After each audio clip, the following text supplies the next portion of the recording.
Assalamualaikum warahmatullahi taala wabarakatuh. Innal hamdalillah nahmaduhu wa nasta'inuhu wa nastaghfiruh wa na'udzu billahi min shururi anfusina wa min sayyiati a'malina. May yahdihillahu fala mudilla lahu wa may yudlilhu fala hadiyalah. Asyhadu an la ilaha illallah wahdahu la syarika lah wa asyhadu anna sayyidina Muhammadan abduhu wa rasuluh. Allahumma shalli ala sayyidina Muhammad wa ala alihi wa ashabihi ajma'in, amma ba'd. Alhamdulillah, pertama-tamanya kita panjatkan syukur kita kehadirat Allah Subhanahu wa taala.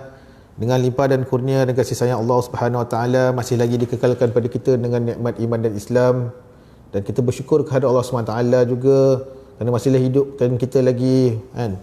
Pada kita tidur tadi, malam tadi kita tidur, kemudian Allah Subhanahu wa taala hidupkan. Dan jangan lupa tuan-tuan dan puan-puan, baca doa alhamdulillahillazi ahyana ba'dama amatana wa ilaihin nusyur. Jangan lupa ya.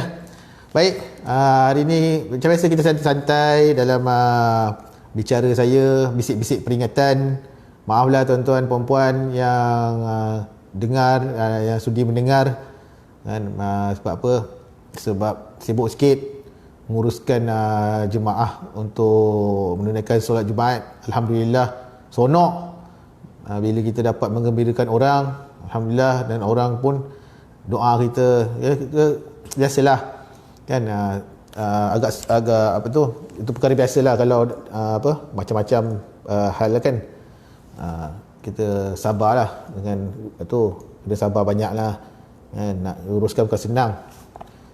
InsyaAllah, alhamdulillah, dan semua dia beri kerjasama yang baik. Kejap, saya nak betulkan sikit dia punya ni, salah sikit. Okey. Baik, kita teruskan dengan 40 hadis peristiwa akhir zaman yang dikarang oleh Syekh Ahmad Fahmi Zamzam. Yang hadis keempat. InsyaAllah hadis keempat. Masih lagi dalam bahagian kedua, bahagian pertama. Hadis yang keempat yang berkaitan dengan ilmu. Jadi dalam hadis ni diceritakan tentang orang alim hidupnya berkat. Orang alim hidupnya berkat. Pilihlah, maknanya kita di akhir zaman ni kita pilihlah kita nak jadi orang yang macam mana. Okay, tapi Nabi tu, orang alim tu hidup je berkat. Baik. Jadi kita tengoklah nanti, lepas tu ada kadang-kadang baru kita tahu kesalahfahaman kita tentang berkaitan dengan ada isu-isu tentang pasal adab, ilmu ke adab, ilmu ke adab, adab dulu ke ilmu, mana lebih utama, ya? Okay, baik, kita tengok. Hadis berbunyi, An Aliyin radhiyallahu anhu qala Rasulullah sallallahu alaihi wasallam, ni'mar rajulul faqihu fid din inih tija ilaihi naf'a wa inistaghniya anhu aghna nafsah. Artinya, daripada Ali bin Abi Talib karamallahu wajhah, beliau berkata, telah bersabda Rasulullah sallallahu alaihi wasallam. Rasulullah SAW bersabda, orang yang baik itu ialah orang yang alim. Saya ulang balik. Orang yang baik itu ialah orang yang alim. Jika diperlukan, maka dia akan memberi manfaat kepada orang lain. Nampak? Namun sekiranya tidak diperlukan, maka dia akan mencukupkan dirinya sendiri ataupun tidak menyusahkan orang lain. Itu orang alim. Mananya orang alim? Mana tu? Orang tu berilmu. Bila orang tu berilmu, barulah dia tahu membezakan sesuatu yang baik dan yang buruk, kan? Mana yang baik, mana yang buruk. Okay. Dia tahu adabnya bagaimana. Yang menjadi masalahnya kadang-kadang kita tak ada ilmu. Kita tak ada ilmu, lepas tu kita rasa macam kita ada ilmu, lepas tu kita tak beradab. Kalau kita ada ilmu, insya-Allah kita ni orang yang beradab. Bila kita cerita pasal adab, adab ni, dia terkait dengan sesuatu yang perlu kita hormati. Siapa orang kita perlu hormati, dan dia terkait juga tempat-tempat yang kita perlu hormati. okey, dia benda yang ada kena-mengena. Maknanya orang yang kita perlu hormati, ibu bapa kan, ibu bapa kita, guru-guru kita, jiran tetangga, semua ada. Lepas tu adab ketika nak menuntut ilmu, bagaimana nak menuntut ilmu kan, semua ada adab. Itu dia. Itu kesilapan kita kadang-kadang kita tengok. Dan benda tu adalah ilmu tu pun datang ilmu dulu. Kalau kita tak tahu, kalau kita tak ada ilmu, mana kita nak tahu mana yang buruk, mana yang baik. Adab ni dia sama juga, dia macam adil juga, meletakkan sesuatu ni pada tempatnya. Contoh sebagai contoh tuan-tuan, contohnya kita cakap dengan orang tua tu kan, ada orang tua kan kadang-kadang kan, pasal tak ada orang tua dia tak berapa nak dengar. Kalau Minang kata tak berapa dia nak dengar dah dia, kan. Ada kita cakap, kita pun cakap lah kat dia, kita nampak orang tu tiba-tiba cakap kuat orang tu, pakcik sihat ke? Nampak macam ajar tak? Cakap tu orang tua-tua, cakap orang tua-tua kan, cakap kuat-kuat macam tu. Sedangkan kita tak tahu, yang orang tua tu tak dengar, dia suruh cakap kuat-kuat, dia yang suruh kata cakap kuat. Saya pasal apa? Saya pernah alami benda tu kan. Terus saya fikir juga kan tak cakap tengking kan, orang kata marah pula kan. Rupanya memang pakcik tu tak apalah ustaz, saya cakap kuat-kuat, saya tak ada berapa nak dengar tu, kan dengar okey. Tu bukan, nampak dia benda letak pada tempatnya lah. Kan kadang-kadang kita berbicara tentang adab memang nampak macam yelah kurang adab. Bagi Nabi SAW orang paling beradab. Cerita paling beradab, Nabi SAW paling beradab. Adab, macam-macam adab tu. Nak masuk tandas pun doa. Kita hantam saja. Kita hentam je kan. Dah masuk tandas tak ada, tak sempat start, tak sempat dah. Nampak kan. Nampak adab, nak masuk tandas pun ada adab dia kan, macam mana kan. Itu adab. Sebenarnya adab dia benda yang subjektif lah nak cerita dia kan. Kita tengok sesuatu tu, kita tengok daripada penilaian, macam mana kita nilai tu dengan ilmu. Kita tahu, kita tengok kenapa kan. Sebab okey, dia takkan nyusap. Maknanya orang yang alim tu kan, dia akan beri manfaat. Lepas tu kita kena jadi alim, carilah ilmu kan. Maknanya kita dah cari ilmu, kena cari ilmu. Sebab banyak mungkin ilmu yang itu kita cari. Jangan kita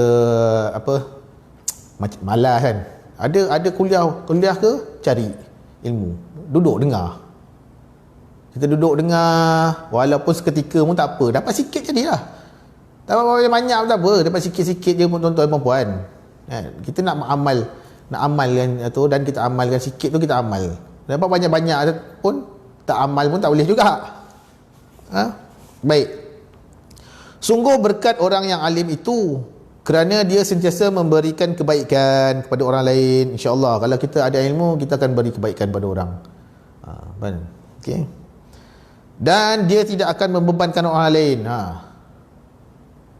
Jadi sebaik mungkin kalau tu pasal apa? Dia ada ilmu.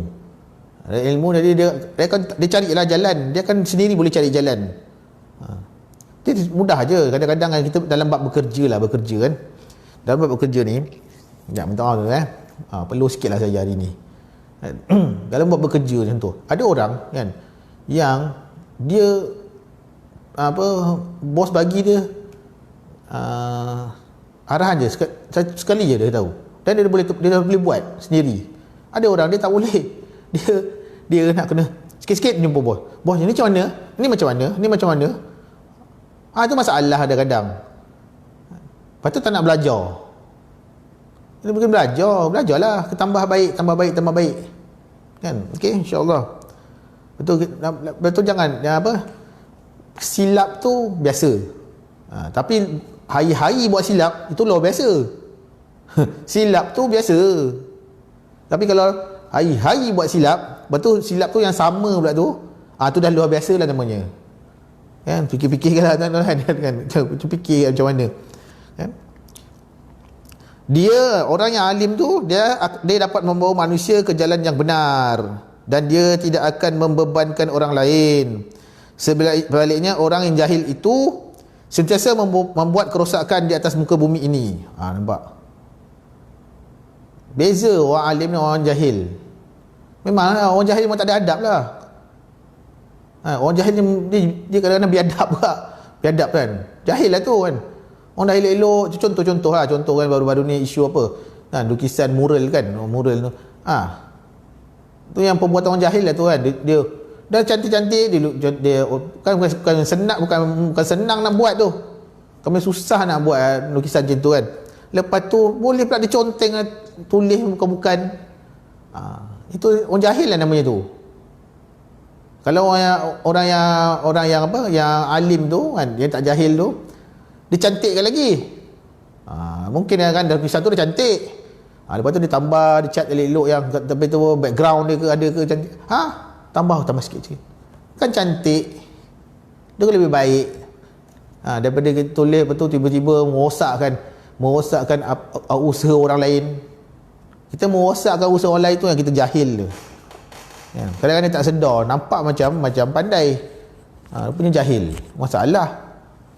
Sebab apa? Belajar tak nak. Kan? Kadang-kadang ustaz cakap marah pula dia. Janganlah marah kan. Ustaz tu cakap je. Dia cakap lah, dia kena sampaikan.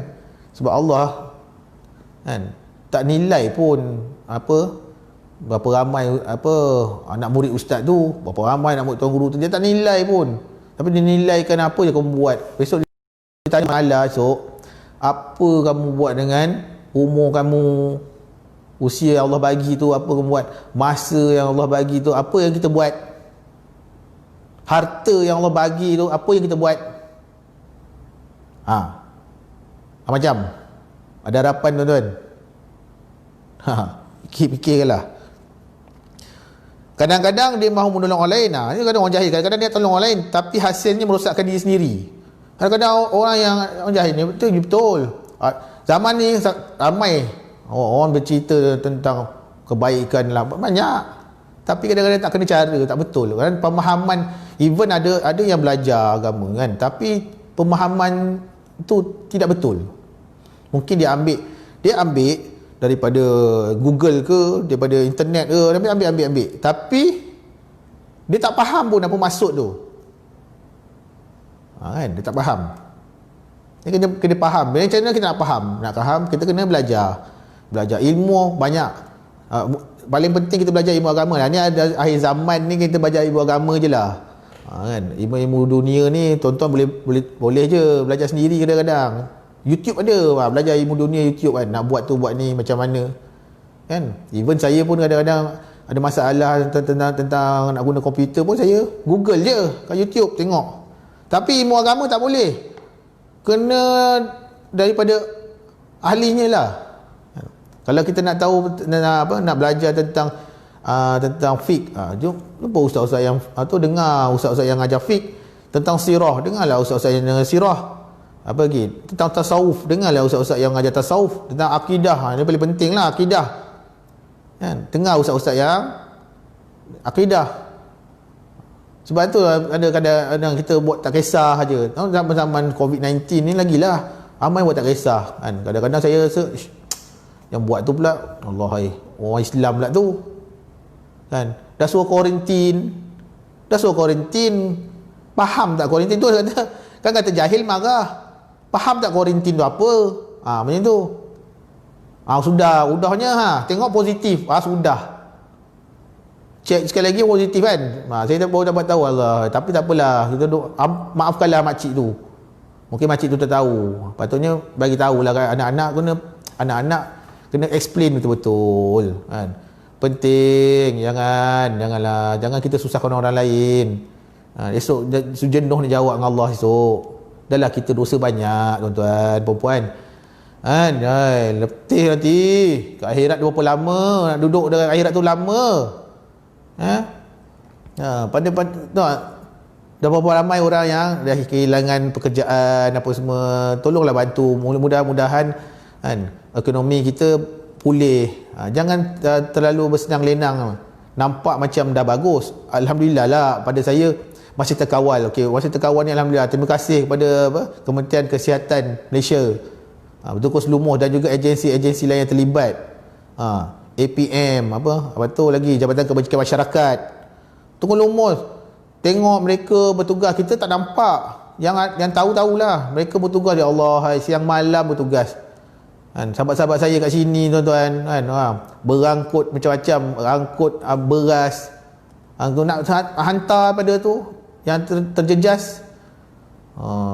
Subhanallah, bantulah lain sahabat-sahabat yang lain kan. Ada yang kedai-kedai dah boleh tutup, macam bak kata kawan saya tengok ada lah kawan saya masuk lah baca, Assalamualaikum Zul, nantilah kita boleh lah buat tu. Saya suka dengar awak punya cerita Zul tu, best tu kadang-kadang kan. Itu isu semasa kan. Saya relatekan lah dengan ilmu yang saya ada, insya-Allah. Kita sama-sama lah bekerjasama dengan Zul and the gang kan, Zul Apple.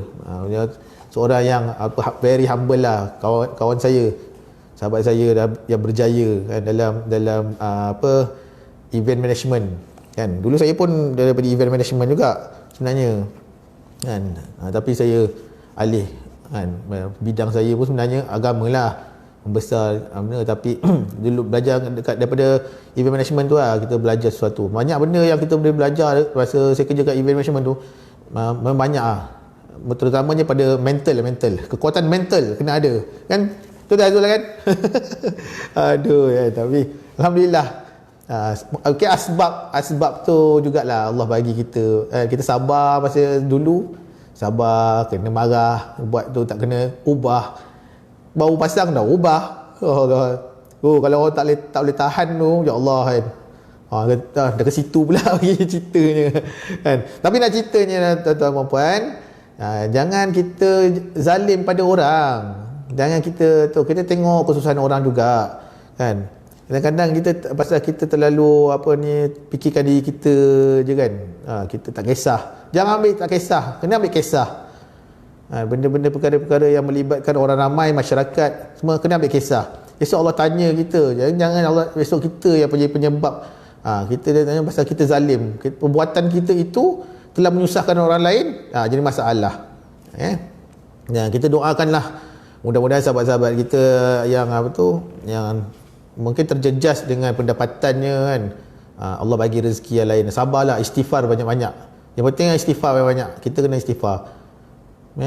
Ada dua pandangan lah dalam bab COVID-19 ni. Sebenarnya ada dua pandangan. Pertama, dia adalah ujian Allah, dan yang kedua adalah azab Allah. Minggu depan dah minggu ni minggu depan dah Raya Haji. Jumaat lah tu Raya Haji, tapi tak ramai yang dapat menunaikan haji kan. Tu dia. Jadi hasilnya merosak diri sendiri kan. Bila kita jahil kan, walaupun kita nak bantu orang tapi kita jahil, tak boleh. Nanti kan kita menyusahkan orang lain. Betul dah kebaikan tu kita nak buat, betul dah cantik, tapi tak kena cara. Jadi itulah pesanan saya yang saya boleh kongsi untuk tuan-tuan dalam masa yang singkat lah. Kita santai-santai je. Okay, nak bagi-bagi ajar tuan-tuan perempuan, taklah saya tak adalah banyak ilmu apa kan, insya-Allah mana yang ada lah dapat buat macam ni pun tu kan, kurang-kurangnya sejukkan, saya dapat sejukkan hati guru-guru saya pun okey lah tuan-tuan. Aduh, guru saya tengok puan ni alah kan, nak cerita je lah kan. Tapi insya-Allah kalau saya ada silap, insya-Allah guru-guru saya tegur saya kan. Jadi macam mana pun kita ni ingat kan? Memang adab tu penting, tapi ilmu tu utama ya. Bila kita tak ada ilmu, kita tak ada adab. Bila nak bab adab ni perlu ilmu banyak. Kita adab ni dia yang macam saya kata tadi, subjektif. Bila kita cakap dengan orang tua macam mana, kita cakap dengan kanak-kanak bagaimana, cakap dengan guru macam mana, dalam kelas macam mana. Betul. Dia perlukan dia ada kaitan dengan orang yang perlu dihormati. Kita cakap dengan orang alim macam mana. Macam mana kita nak tegur alim pula, nak tegur orang. Jangan kadang-kadang ilmu ni ilmu ni kadang-kadang dia boleh jadikan kita seorang yang tawaduk. Satu lagi, ilmu ni juga boleh jadikan kita seorang sombong. Nampak?